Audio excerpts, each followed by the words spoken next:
Stormtracker rates Weather University on WRIC Now is sponsored by Blank & Marcus, attorneys at law, nice guys working to make a difference. All right, everybody, welcome to another edition of Weather University. I'm Stormtracker 8 meteorologist Matt DiNardo, and on a Monday, I'm always joined by my friend, although we may not be friends after today, according to Jacqueline Waters. Once again, good morning. Happy Monday, Jacqueline. Good morning. Happy Monday. It's my Thursday. Happy Thursday. It is your Thursday. There you go. We only have one more day to put up with me after today, which is good and stuff. I might need it after this discussion. Okay, so this is obviously the big movie right here. If you haven't seen it yet, we're not going to do any spoilers for you, but this, of course, is the movie Twisters, which is the sequel, Jacqueline, to the movie Twister, which was Helen Hunt and Bill Paxton. A whole new cast. You saw it on the kind of premiere night. You went with a friend who actually once shadowed us here. Actually, Jordan she Pegram. wasn't even my friend at first. We just went. We She's met my each friend. other. Yeah. Well, okay, she's your friend. But it was interesting because we didn't even know each other, and we got to geek out on something we love so much, and now she's my friend. So there you go. She's a sweetheart. She works for the National Weather Service down in Wakefield, so she kind of looks over the area with all the meteorologists down there. So, and I saw it on Friday with former meteorologist who fills in for us, Katie Dupree, and former movie critic for us, Morgan Dean, at the box office. So we're going to have some differences of opinion here. Yes. But look, okay, we're not going to give spoilers away, okay? you might make sure. No, I'm not going to use. For people that really they don't want any spoilers, it might be better to hold off on watching though. Well, it's okay. Anyway, there are some cool scenes to the movie for sure. There are some inaccuracies in the facts of the movie, just based on the science that we went to school for, you and I and every meteorologist, to study. So we're going to talk a little bit about that. Now, okay, my biggest gripe is there are numerous scenes when they are looking at something like we look at all the time, Viper real-time radar, where they are talking about forecasting hours in advance. We do not use, I'm going to change it with the box here a little bit. We do not use Viper radar to forecast tonight, tomorrow, the next day. There are some other things in the movie. We're going to talk about CAP. CAP is not seen on radar. They never said it was seen on radar, though. Yeah, they implied it. CAPE, you do not see convective available potential energy, what makes storms erupt, on radar. You do see things like shear. You obviously, and we show this all the time, right? When we're tracking tornadoes here, we talk about the shear in the storm. We talk about the winds aloft. We talk about the potential for hail. We talk about the Viper Tornado Index, and they have something they talk about similar to that in their system. The key here is, it is Viper or Doppler radar, which are used, is a now tracking tool. And that was my question, actually, my trivia question yesterday, which a lot of people got wrong because oftentimes we show Futurecast, we show those weather models, and it looks like radar, but it's really just a weather model. So, again, I don't think most people probably picked up on that other than meteorologists, but you don't use that, to forecast you don't. out. All right, we're gonna talk more about this, okay? The watches and warnings too. That was my big thing that I picked up on. Let's talk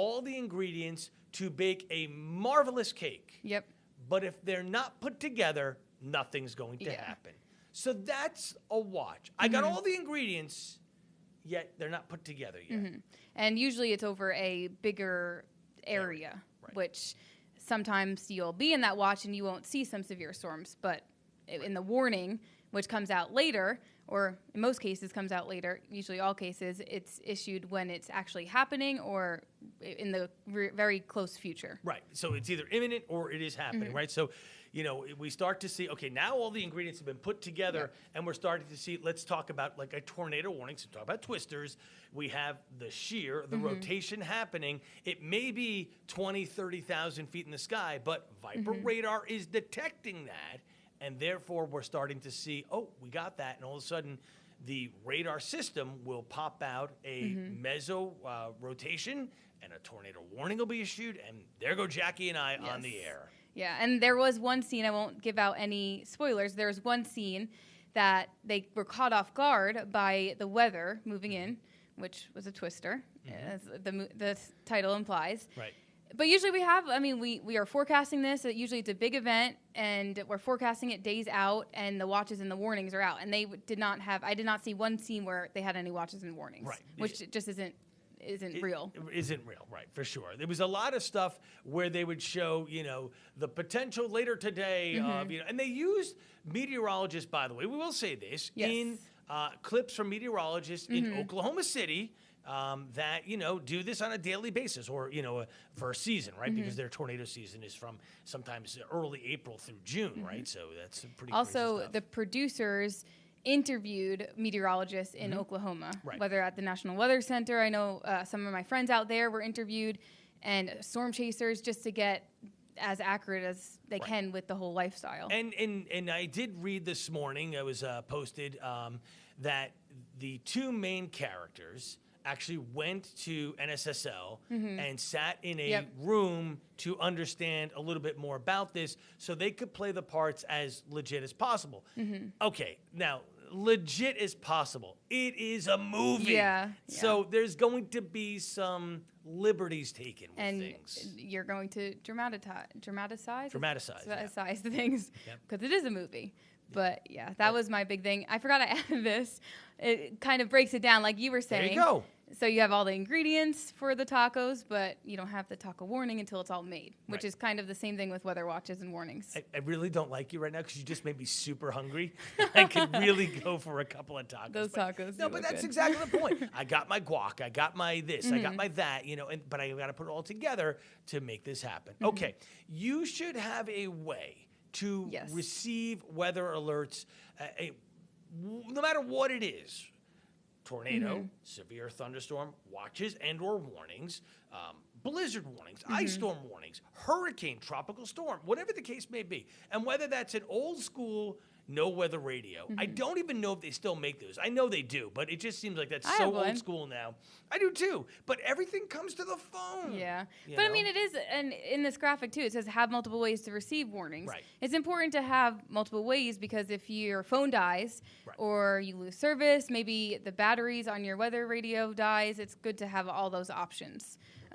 Like I have all the options with my alarm clocks. I have them spread out across my apartment in case the battery dies, the alarm clock dies, my phone dies. So. And of course, the TV, which is where we are. Of course, as soon as the warning or watch is issued, you see the ribbon across the bottom of the screen, and you're able to understand, what's going on. And again, in terms of tornado warnings, we are immediately on the air. Okay, for severe thunderstorm warnings. Unless they are super crazy, we typically let the crawl handle them just so that we don't interrupt people's TV viewing because we do get a lot of complaints. You're covering Jeopardy, you're covering Wheel, you're covering, and we get that as well. So here we have this cartoon character sitting down. Looks like you. Yeah, it is me, except he's got more hair than me. He's got his weather radio. True, thanks, Jack. And he's got the phone in his hand because, look, how many of us sit on our couch and the phone is in our hand, right? It happens all the time. So, yeah, for sure. So, yeah, and now we're just going to talk about a little bit about where's the safest places to go, which this is, I will say, this is one thing of the movie I didn't love. The opening scene, won't give anything away. They seek shelter. I cried in the first 5 minutes, too. I really did. Well, obviously, the drama got to Jackie. Yeah, I was at the edge of my seat. But the opening scene, they seek shelter under, which we'll talk about, an overpass. So that's why I decided we should talk about a little bit of tornado safety. Although we don't really get too many tornadoes, it's good to know. We get enough here where we need to know, right? So the first thing that we're talking about here is if you don't have a basement, we'll get to basement in a second, you want to go into the smallest interior room in the house, not against an outside wall. So that might be a bathroom like we're showing here, or it might even be a closet or a stairwell, right, underneath the stairwell, something like that. So keep that in mind. Now, if you do have a basement, certainly it's the best place to go, and you want to get into the southeast corner because southwest corner, because most tornadoes here track southwest to northeast. So this way, if the house were to blow, it would blow over and you'd be here, right? So if we're here, it would blow this way, right? Okay. But that's important to know. It really is. So definitely again, keep that in mind. All right, let's continue on here. You mentioned this. Go ahead with this. Yeah, so one of the opening scenes, and I even think in the movie they mention it, overpass. The female lead actress, I can't remember her name, said this is the worst place to go. Daisy something, but her in the movie Kate. But had nothing else to do. Yep, and they seek shelter there. Not going to give anything away, but it was not the best decision. And you do not want to go under an overpass because there's multiple reasons. And this is from the National Weather Service. So sometimes the winds, they are stronger there because they channel through, and also the debris sometimes gets channeled through. And, I mean, if you park your car under the overpass, you could block traffic, cause traffic jams. So it's something that people think might be smart to go under overpass, but really the best thing to do is if you have absolutely no way of getting into some sort of shelter is trying to find a ditch and just covering your head, trying to get underground if you can. And I completely get the thought process of why you would think about an overpass. You have a steel structure around you. You have concrete on top of you, concrete below you. So you would think that this is the great place to go. But you're right. That small V that is made creates a channel where the winds are amplified. And yes, debris can slide underneath that, and you have the chance to be cut up pretty bad, etc. So we'll leave it at that. So, but like you said, the ditch next to the side of the road. I don't care if I'm muddy, as long as I'm alive, right? That's the key there. All right. So there was something mentioned numerous times in terms of tornado formations about shear, and shear is the opposing winds. Let's just say that one set of winds moving one way, one set moving another way. That's the simplified version of talking about it. See, and that's one thing I think the movie did really well. All the jargon. Did I say that right? Yeah, jargon? Yes. Like they talked all about the ingredients, and that all the ingredients were correct. And I'm going to point out all the correct things, so maybe I'll change your mind. But, I mean, they talked about that. They talked about shear. They talked about instability, cape, as you said. They talked about the cap, which we'll talk about. And moisture, inflow. They talked about all these terms that real meteorologists use. So I love that part of the movie. Just wanted to point that out. Okay. So once we get the shear, we then start to get, in all developing thunderstorms, we have winds that go up and winds that go down, updrafts and downdrafts. And what will happen is the updraft will start to mix the shear and we'll get rotation, as we said, 20, 30,000 high in the sky. And that then begins the formation of maybe a mesocyclone. And then before you know it, we now have a funnel cloud forming. And of course, before it touches the ground, it's called a funnel cloud. Once it touches the ground, it's then a tornado or a cyclone or a twister. Those are all the same things. Yeah.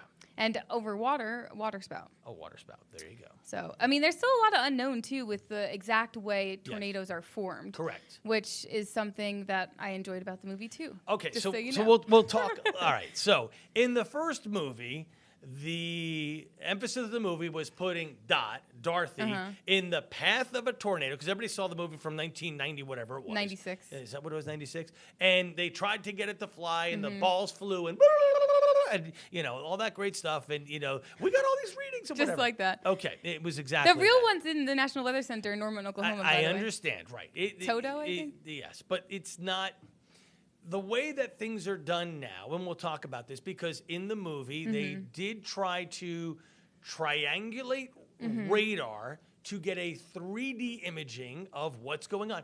100% true there. Yes, that is because if we could do that ahead of time, we can then better see what is happening? How are things forming? Yes. Yeah, exactly. I mean, and there's just so much research still ongoing, especially with severe weather, because severe weather causes a lot of damage. It could cause fatalities. Yes. So there is still a lot of research groups out there, especially that focus on tornado genesis. Right. And so here's the thing, right? So if I think back to when I started this business, which was 1993 in school, started in 1989. I was not even born. Oh my gosh. So the Doppler radar is called the WSR 88D. It was developed in 1988. So I'm the infancy of this.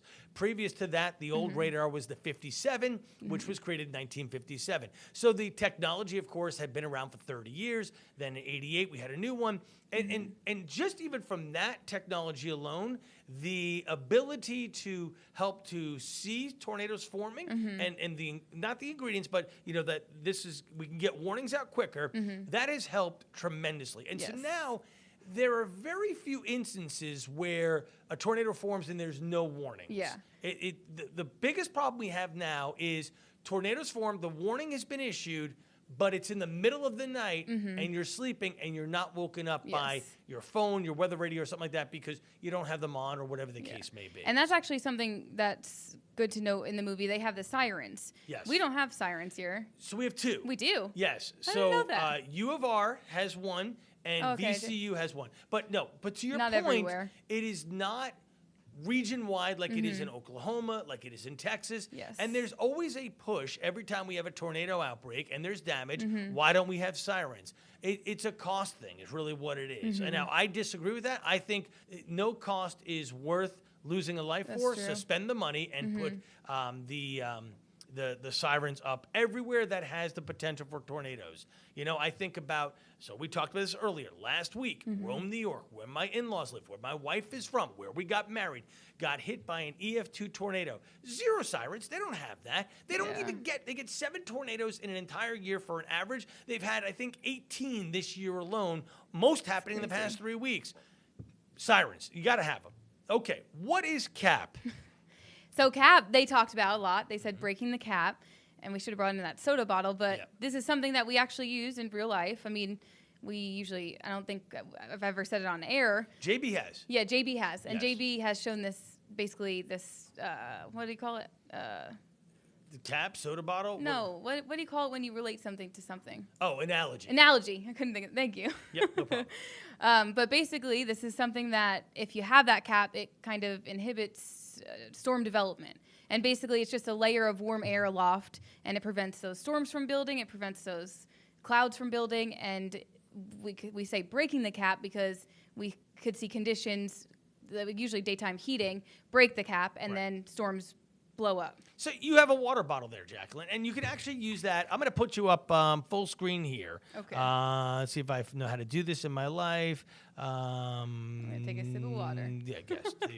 Okay, so, in order to get the water, you opened the cap. Yep. If that cap is closed, you cannot get the water out. No. If you had soda in there, let's say, and you shook it like crazy, okay, it dripped, big deal. And you shook it like crazy, it would then build up all that pressure. Yep. And if you release the cap open, the soda would come shooting out. Exactly. So, yeah, and this is something, I mean, you could do at home with your kids maybe to explain it. It's a good analogy. Yeah, it works really well there. So the bottle works well. All right, let's continue on. I'm going to bring back the weather graphics back up here. So we're talking a little bit about cap.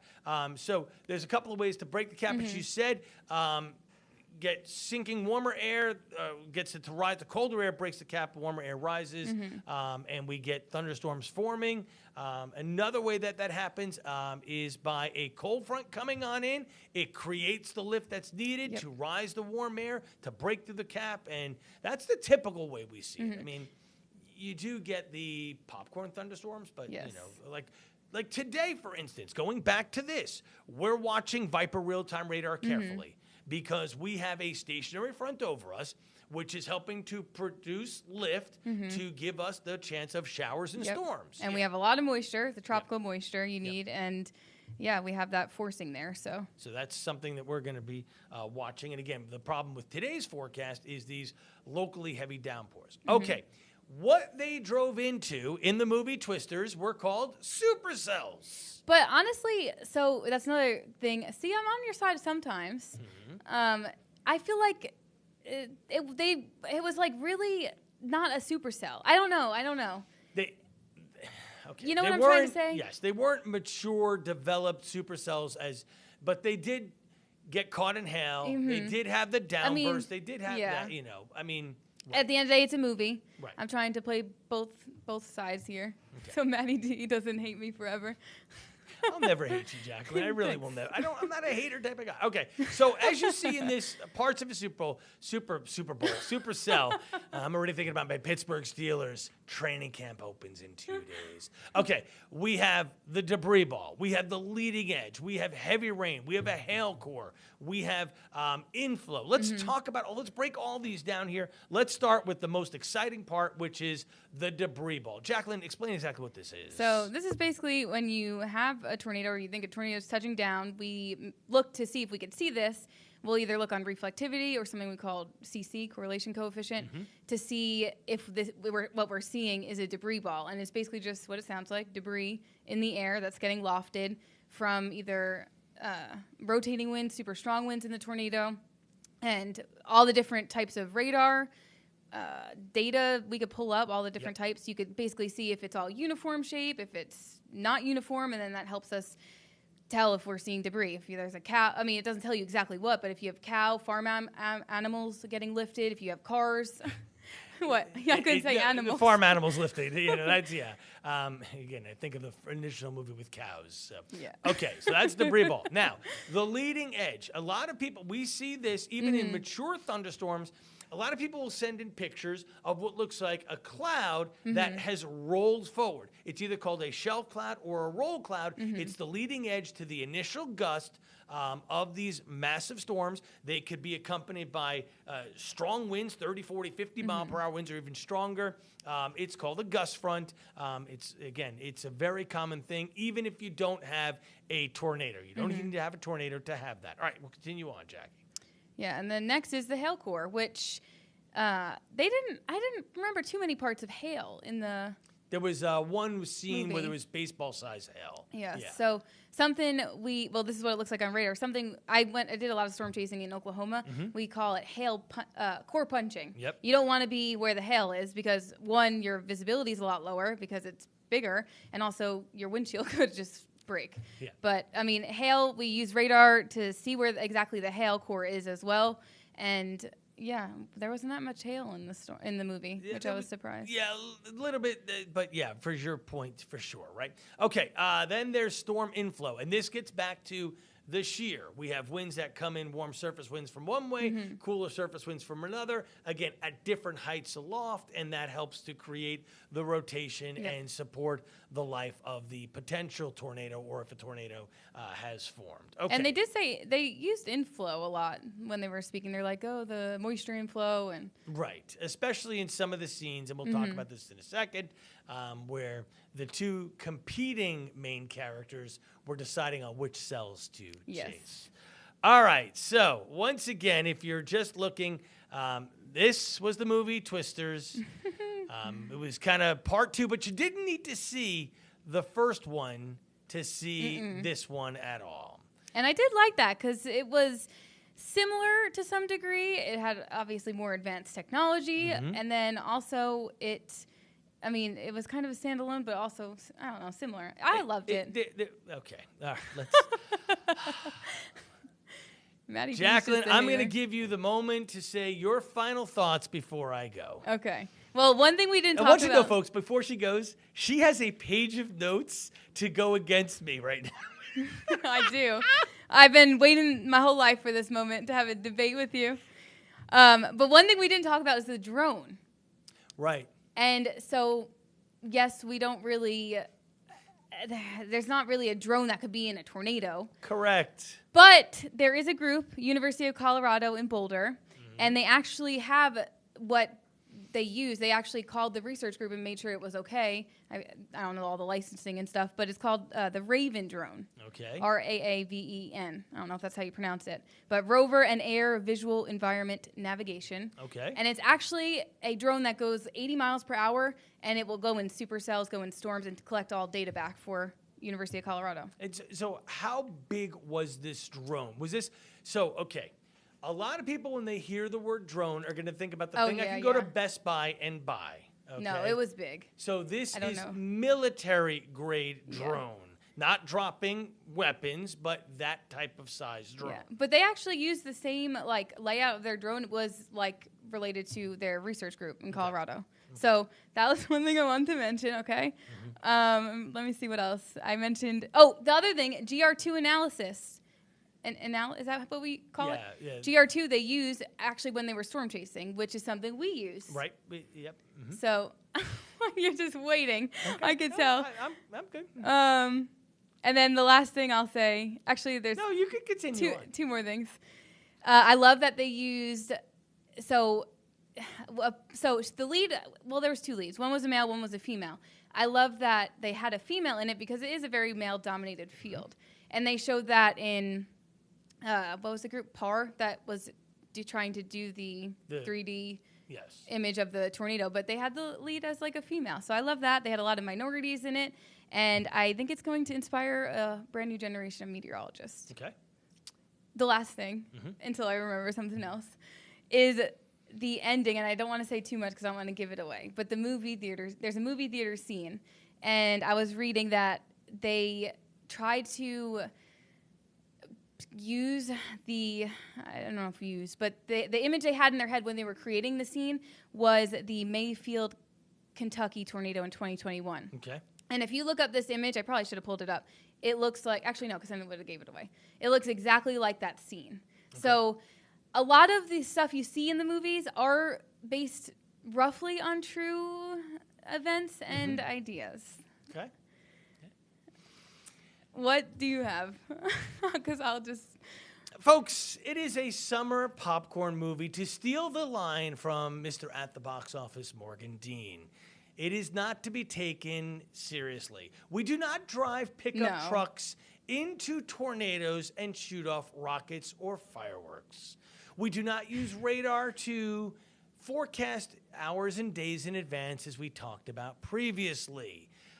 There are many things that were in this movie that are dramatized to make for a great movie. It is a movie. It is a movie. Now, I agree with Jackie on, yes, there are some things that are taken at somewhat of a value of what we're doing, not we here at Channel 8, but in the research community of meteorology when it comes to studying severe weather. We talked about the triangulation of radar to try to understand tornadoes better. Those types of things are truly happening. I was not aware of the flying of drones because of the winds around it, I think would be too strong, because I think you said, Jackie, they fly into 80-mile-per-hour winds, so we'd be looking at very minimal EF0, maybe EF1 style. Oh, they did talk about that. They did talk about the enhanced Fujita scale. Yes, and that's that was true. important because that is how we measure tornadoes, for sure. True. Okay. So it flies at 80 miles per hour. Flies at 80. Yeah. Okay, all right. So I got you.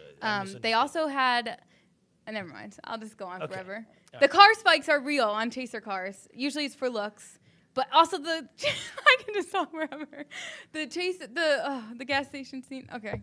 Just cut me off. Yeah, no, we're going to cut you off because we're also going to stop this. We've been going on for 30 minutes. Okay, yeah. It's enjoy the popcorn, enjoy the soda, enjoy the movie. I truly, in the original, you had Helen Hunt and Bill Paxton. In this one, you have a male and female lead. They both do a very great job in their acting. I like that part of it for sure. You'll probably, the music was great. I turned to Morgan Dean after. I said, Morgan, where is he from? He goes, Maverick. So he was the lead in one of the leads in Maverick. I just couldn't picture it. And so it's fun no matter what. Again, science accuracy, but you will probably learn about something. 5%. Okay. Yes. You will learn something. Just make sure it's real. Yes. Don't go in overpasses when you're... Yes. And if you're questioning something, send us an email. Yes. Jay Waters at WRIC.com or DiNardo at WRIC.com. We'd be happy to answer any questions you have on severe weather. Once again, my guest for Are we Weather still Underground. friends? Oh, of course, for Weather University, not Weather Underground. For Weather University is my friend, Jacqueline Waters. Wow. We actually survived this. She'll put up with me for one more day before she has her weekend. Jacqueline, thank you We'll see if so I will. much.